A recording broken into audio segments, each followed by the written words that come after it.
All right, well, we're here today to talk about the results of a more than year-long multi-agency, as you can see, and multi-jurisdictional investigation into a major stolen car ring in Denver and the metro area. I'm joined here today by prosecutors from my office. Where are they? Ashley Beck and Allison Foley, who are behind me, and also joined by Commander John Pickard from the Colorado Metro Auto Theft Task Force, Lieutenant Colonel Joshua Downing from the Colorado Auto Theft Prevention Authority, David Oleski, the Assistant Special Agent in charge of the DEA's Rocky Mountain Field Division, Tim Linsing, who's the Acting Special Agent in charge of Homeland Security Investigations in Denver, Kent Prose, the Supervisory Special Agent of the National Insurance Crime Bureau, and Lieutenant Matt Canino of the Denver Police Department Special Investigations Bureau. So as you can see, a lot of agencies, a lot of collaboration among the different federal and state agencies and city. As a result of this investigation, a Denver grand jury recently returned a 222 count indictment that named 17 defendants and charged them with numerous violations of the Colorado Organized Crime Control Act, which we call KUSA, more than 100 counts of auto theft, more than a dozen counts of drug possession and distribution, and various other charges. It is alleged that between September 2022 and February 2024, the defendants stole at least 190 vehicles, typically high-end pickup trucks, resulting in the loss of approximately $9.5 million. The majority of the vehicles were stolen between May and October of last year. The defendants are alleged to have coordinated the transportation of the stolen motor vehicles to Mexico, where the vehicles were then given to drug cartel members in exchange for cocaine and methamphetamine that was then imported into the United States and brought into Denver. Because of the significant increase in stolen cars in Denver since the beginning of the COVID pandemic, it has been a top priority of my office to prosecute auto theft cases, whether they involve one car or 190. Last year, my office filed 1,026 motor vehicle theft cases, and so far this year, we have charged 1,038. To give you some context for that, in 2019, the last full year before the pandemic, we charged 682 cases. So almost doubled. These indictments should send the message that people who steal cars in Denver will be caught and will be prosecuted to the full extent of the law. I'm glad to say that the number of stolen cars in Denver has decreased dramatically over the past 2 years, thanks in large part to the incredible work of the people standing up here and our Denver law enforcement community. I'm confident that the arrests of these 17 defendants will drive the number of stolen cars even lower. I really want to take a moment to thank all of the law enforcement officers who worked long hours side by side on this lengthy investigation to keep our city safe. This was a complicated and comprehensive effort on the part of many of our law enforcement agencies and individual members. It is not always the case that we see the cooperation and collaboration that we have seen in this case. And I am truly grateful that there was no infighting and there was a lot of cooperation to bring these investigations to a successful conclusion. And I also want to specifically thank the members of my office who have worked long and hard because I've seen them and talked to them about putting these cases together. Doing a grand jury investigation is complicated to begin with, but adding the number of individuals we're talking about here and the number of charges It's very difficult to get that all put together in a comprehensive way that the grand jury can understand. So I really am appreciative of all of the work of my office as well as all of the law enforcement folks. It is now my pleasure to introduce Lieutenant Josh Downing from the Colorado Auto Theft Prevention Authority, who will say a few words followed by several of our other partners on the case, and then we'll be glad to answer some questions. Josh? Thank you. Good morning. I am Josh Downing. I have the privilege of serving as a Lieutenant Colonel for the Colorado State Patrol. I'm also a board member of the Colorado Auto Theft Prevention Authority. It's a grants office within the Colorado State Patrol whose mission is to reduce auto theft statewide through grant programs. Many of our grantees are involved in the investigation on this case and are reflected in the partners that stand gathered with us today.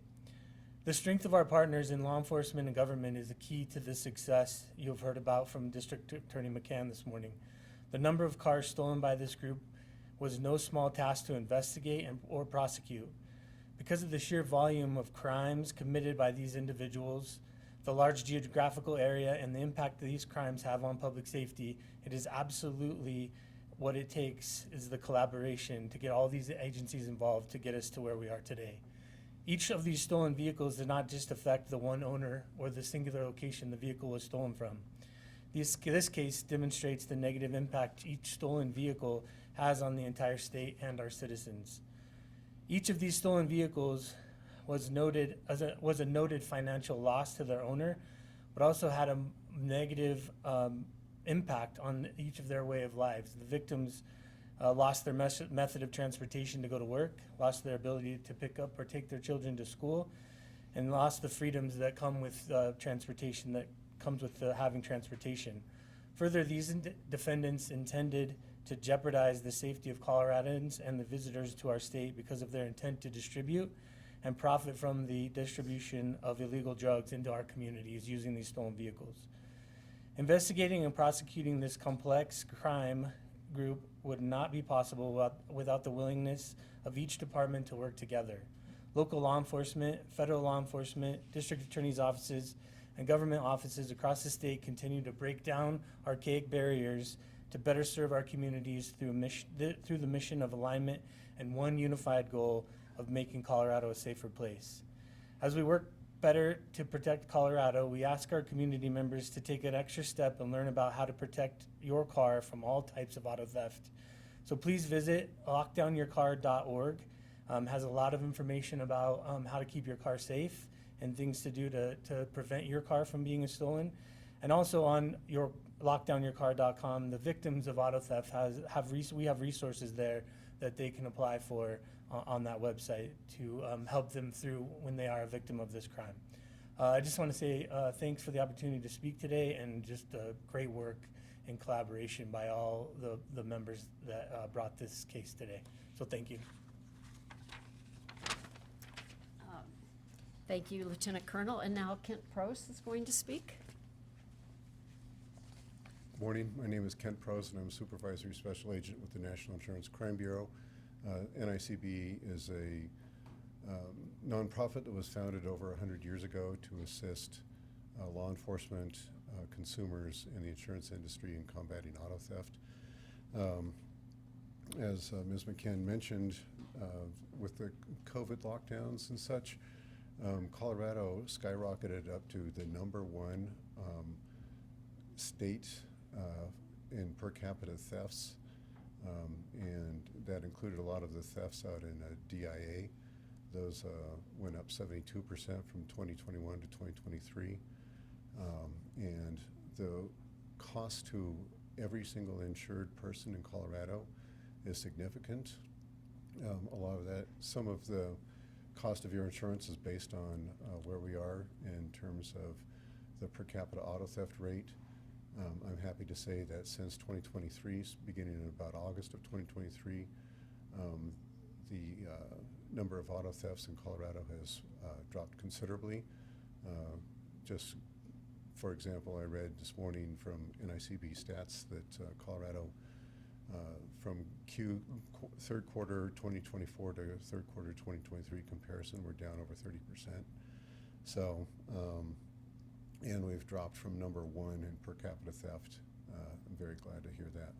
So I just wanted to thank law enforcement for their great work on all of this, and hopefully we'll see this reflected sometime soon in our auto rates. Thanks.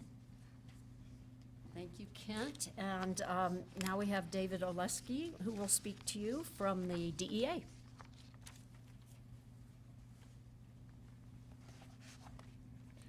Good morning.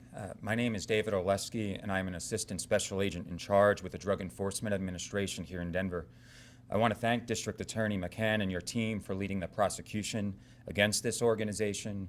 I also want to thank my colleagues in law enforcement here with us today.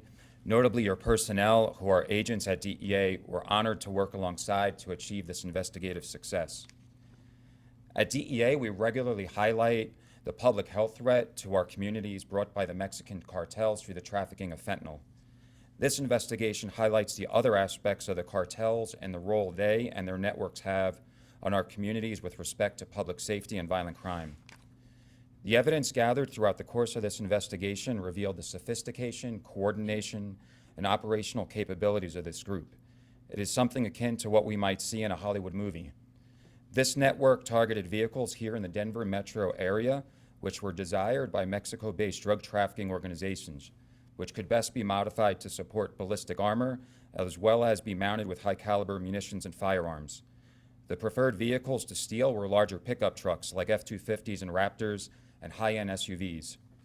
The fact these stolen vehicles were being exchanged for cocaine, fentanyl, and other illegal drugs in Mexico show this group's sophistication and business acumen.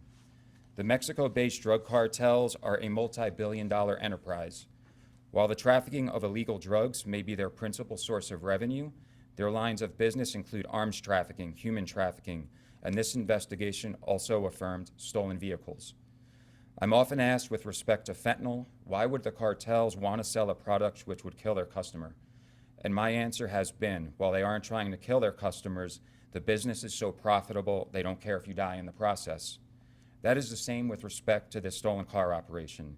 These weren't simply individuals looking to steal a car for a joyride. This was a multi-million-dollar international enterprise which robbed far too many here in the state of Colorado. Our DEA agents were able to link this group to the Sinaloa cartel, one of the most powerful Mexico-based organizations, notably responsible for the trafficking of fentanyl and methamphetamine into our nation. The key to this operation's success has been the collaboration across the various agencies, each one contributing expertise and resources to disrupt and dismantle this network. At DEA, we are proud to have been a part of this operation and will continue to follow the evidence and intelligence obtained to target and apprehend those most accountable here and in Mexico who are responsible for these crimes. And with that, I just want to say thank you to our collective team up here. Move it back to the District Attorney. Thank you, David. And now we'll hear from Tim Linson from Homeland Security Investigations.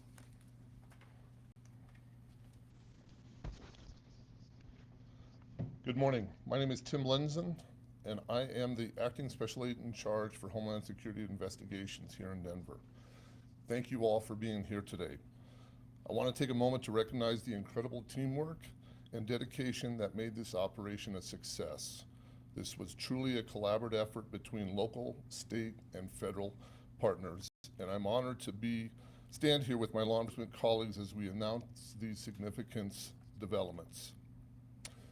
First, I want to thank the Colorado Metropolitan Auto Theft Task Force. They initiated this investigation, secured prosecution and support from the Denver District Attorney's Office, and aggressively identified and pursued multiple cells operating in the Denver area. Their thorough work set the foundation for success in this case. This case is an outstanding example of local agencies leveraging federal support and utilizing Homeland Security investigations to pursue complicit offenders in other states and countries. HSI's ability to leverage proprietary analytical tools, resources, and support from HSI offices and other jurisdictions allowed the team to identify the full scope of this transnational criminal organization. HSI's work uncovered key co-conspirators operating in both Texas and Mexico. It provided vital evidence and testimony to target some of the most significant offenders. Additionally, we are grateful to the Denver District Attorney's Office. Their aggressive pursuit of this investigation and unwavering support for all law enforcement actions ensured that justice will be served in this complex and high-stakes case. The suspects in this investigation represent an international polycrime organization that posed a significant threat to public safety. Their criminal activities included vehicle theft, narcotic smuggling, which contributed to the proliferation of cocaine and methamphetamine in the Denver area. They also used violence to protect their operations.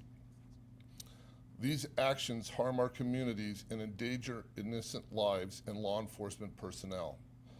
Today's results are a testament to the strength of our partnerships and our shared commitment to protecting the public from those who seek to profit through criminal enterprise. Thank you to everyone who played a role in this important work.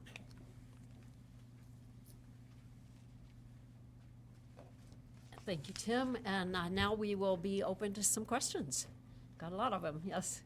Can one of you address what it took to get all this information from Mexico? It sounds like a lot of the investigation did take place there. I'm also wondering, since Colorado obviously is not on the border, why would this be happening here as opposed to a border state? Who wants to answer that one? One of you guys. Anyone? I can briefly address it. Okay, go ahead. As it relates to gathering information from Mexico, HSI and I know DEA, we both have offices that are stationed in Mexico. So we will work with our counterparts, both DEA and HSI in those different cities, to work with the local law enforcement there in Mexico to assist us. So we will gather information with vetted units within that country. Will there be arrests in Mexico? Will there be? Yes, we're working through that. That's still in process, though. I can answer the geography question. Oh, good. I would say in terms of the Come on geography. up, you have to be, and introduce yourself. Hi, my name's Allie Foley. I'm a prosecutor with the Denver DA's office. In terms of the geography, I would say that Denver is uniquely geographically situated in that we have a major international airport and we have a lot of surrounding states which don't have the same access to international travel or other flights. You have a lot of people driving in, generally from the mountains, generally in four-wheel drive vehicles or larger pickup trucks, who are coming to Denver for the purposes of being able to take a long flight or to travel somewhere for a significant amount of time. We are also on I-25 and on I-70, which makes moving vehicles out of the city and county of Denver relatively easy. Some of these individuals have explained to us that they were able to get in a car in the city and county of Denver. They drove straight south until they dropped the car off in El Paso, and that ended their role in this part of the organization. But if you're driving straight through from Denver to El Paso, Texas, it's really not that much time spent in the car, and oftentimes these vehicles were taken from DIA or surrounding airport hotels and were transported to El Paso and then into Mexico before the owner had returned from a trip and even noticed their vehicle had been taken. How many of the 190 were from DIA in the surrounding areas? The overwhelming majority. A lot of airport hotels, the hotels in the area, offer travelers the option of staying one night at their hotel and then leaving their vehicle for free while they travel. And so those became very desirable targets as well. How involved the suspects that we see up there? Are they like soldiers for the Sinaloa cartel? Are they kind of periphery people? How would you describe them? I'll take that one. Each of the individuals pictured on this board played a slightly different role within the organization. Some of these individuals were directly tied into the cartel and are currently, we believe, located in Mexico. Other individuals are local individuals whose role was sort of a boots on the ground motor vehicle thief. Some of the other individuals were responsible for the transportation of the vehicles from Colorado to El Paso or all the way into Mexico. Other individuals orchestrated the exchange of controlled substances for those vehicles, and then the distribution of those controlled substances within our community. As a follow-up, so are we talking, some of these are Colorado residents or some of them Mexican nationals? How would you describe it? Both. And how many are in custody? Right now, we have 11 of the 17 co-defendants in custody. And are the rest of them in Mexico? There are some that we believe to be in Mexico, others we believe located in Texas, and others who we have strong information are at large in our community, and we're actively working to apprehend them. Were any of these vehicles be able to be given back to the owners? Yes, some of the vehicles, specifically those which were recovered in the Denver metro area before they were transported south, were able to be returned to the owners. And the drugs that were gotten in exchange for some of these vehicles, were they sold strictly in Denver or Colorado as a whole? Difficult to say. The best information we have is that the controlled substances which were being provided to some of these individuals in exchange for the trucks were being distributed in the Denver metro area. Can you address some of the other items that we see visuals of? So we're not talking just cars were recovered, vehicles were recovered, but there's all kinds of other stuff. Would you like to discuss that? Introduce yourself. Come up here. Sure. Hi, good morning. My name is Ashley Beck. I'm a senior deputy district attorney in Denver in our economic crimes unit. So yes, the vast majority of this investigation centered on obviously stolen motor vehicles. As has been discussed, we also had cocaine coming into our community, and so there were some drugs seized. Significant amounts of money were recovered. In some of the vehicles, there were firearms. And so when your vehicle gets broken into or stolen, those firearms then become guns that are available to these defendants and then ultimately in our community. And so we had a number of those things recovered and stolen as well. There are specific tools that motor vehicle thieves can use, and so we recovered some of those tools that they use to manipulate basically and create key fobs so that they can facilitate their stealing of motor vehicles. So it really was pretty overarching. Can you go into that a little bit more about them replicating key fobs, how that worked out? Sure. I mean, it's a fairly technical process, but basically there is a tool that you can buy readily available on Amazon and other platforms that you can basically just reprogram keys. So if you've got a Ford key, you may be able to program that to go into a Toyota or vice versa, and it basically just facilitates the taking of these motor vehicles. So they weren't like physically breaking into the trucks, they were able to kind of like electronically gain access then? It usually requires some physical manipulation of the door lock or the handles to get into the vehicle, and then you can essentially plug a tool in, and I'm probably not the best person to be describing this specific mechanism, but once you are into the vehicle, you can plug in some tools and basically kind of reprogram and deactivate it so that the owner cannot track their vehicle. They essentially get a notification that says your car is no longer online. It's now associated with a new key fob and now in possession and control of another criminal. Is that how most of these were stolen? The vast majority, yes. And what would you say people find a park at DIA? You know, I think it's improved dramatically since law enforcement has worked to get this crew as well as some other crews in custody. And so I think motor vehicle thefts are dramatically decreasing. You know, just lock your car, make sure you don't have spare keys, make sure you're not leaving things on the seat that are readily apparent such that people might want to break into your car or want to steal your car. Park in well-lit areas, park in a garage if you can, you know, with surveillance footage. You can't live your life in fear, but there are certainly steps that you can take to try to make your car not be victimized. I think one of the presenters earlier had talked about a website, Yeah, lockdownyourcar.org. lockdownyourcar.org. So folks can just visit that and take any suggestions or ideas that they have on there too to help become not a victim. Also, the Denver police have really done an excellent job of trying to address this issue of motor vehicle theft in Denver. I don't know if you want to say anything, Lieutenant, but I know there's been a lot of work done to try to reduce the number of car thefts. Hi, my name is Matt Canino with the Special Investigations Section in Denver, and I didn't have any prepared remarks. But so I manage a team that is both part of the CMAP for a task force, but I also have a Denver Auto Theft Team that is just Denver detectives.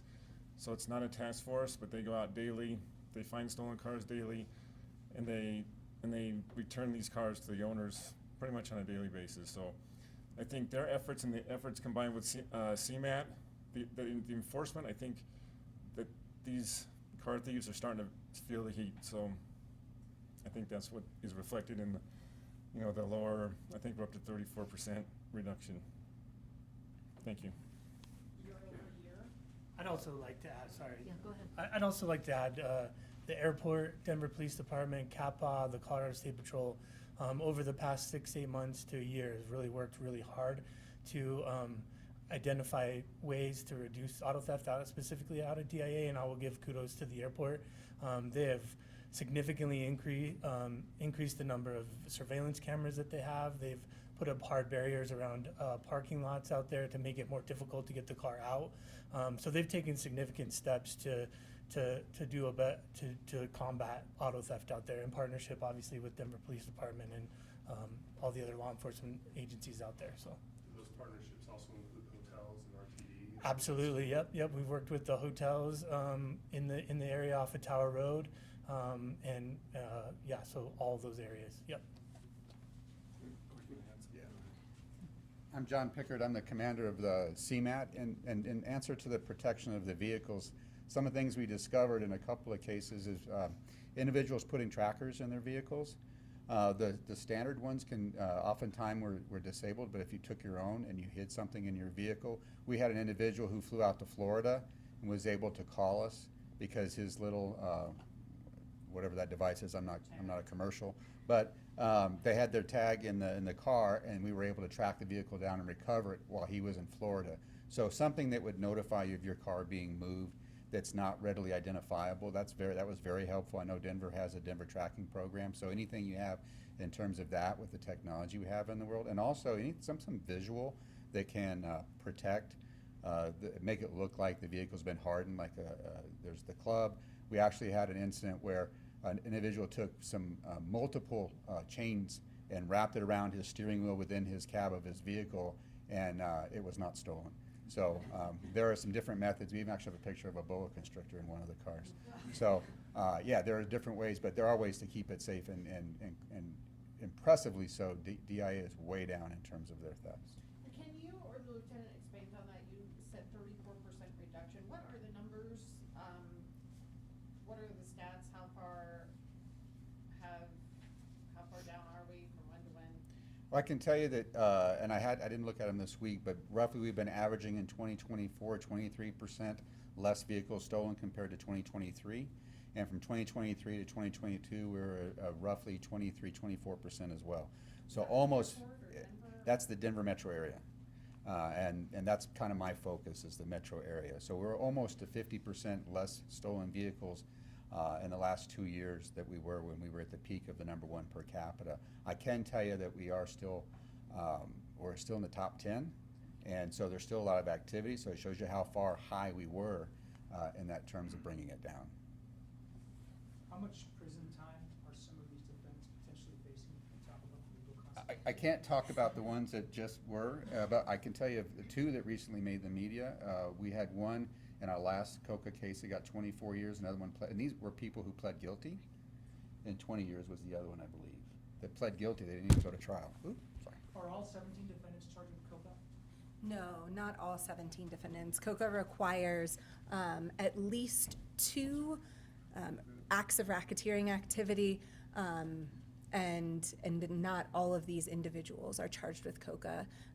A conviction on a KUSA, which is a Class 2 felony in the state of Colorado, carries a possible Department of Correction sentence of 8 to 24 years on the low end, 16 to 48 years on the aggravated end.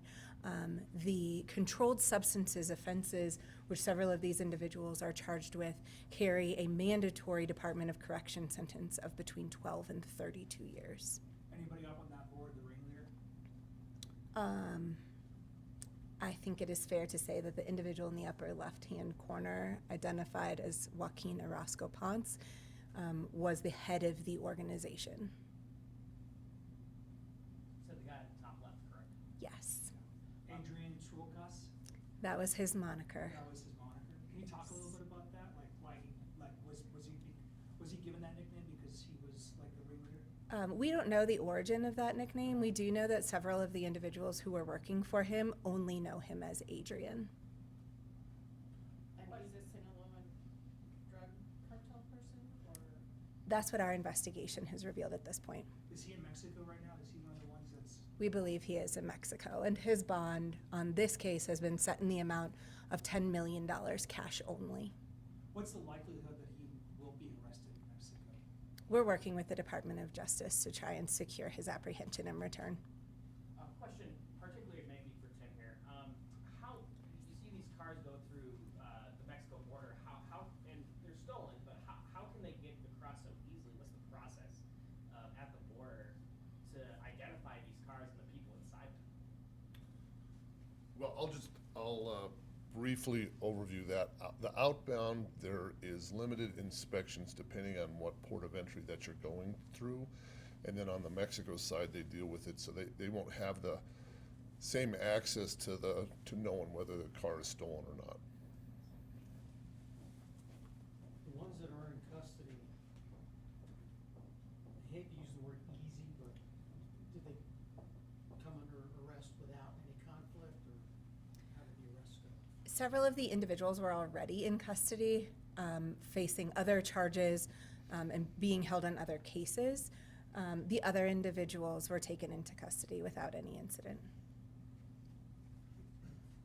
Any other questions? All right, well, once again, thank you for coming, and again, thank you for, I want to thank the members of our law enforcement community who've worked so hard on this really complicated case, and I think it's reassuring for us in the Denver community to know that we have this kind of cooperation and collaboration among federal, state, and local authorities to address situations that come up like this, where we have this dramatic rise in auto thefts. I think we saw that the law enforcement community responded very quickly and very appropriately, and we are now, of course, seeing that dramatic decrease. Also, this case isn't over, so now my office will be prosecuting the case through the Denver District Courts, and it'll take a while, but we're very optimistic with all of the investigation that's gone into this case and the quality of the people who've done the investigation, that we will see successful outcomes in the court, and that these people will be held responsible and accountable for the crimes that they have committed. So thanks again for coming.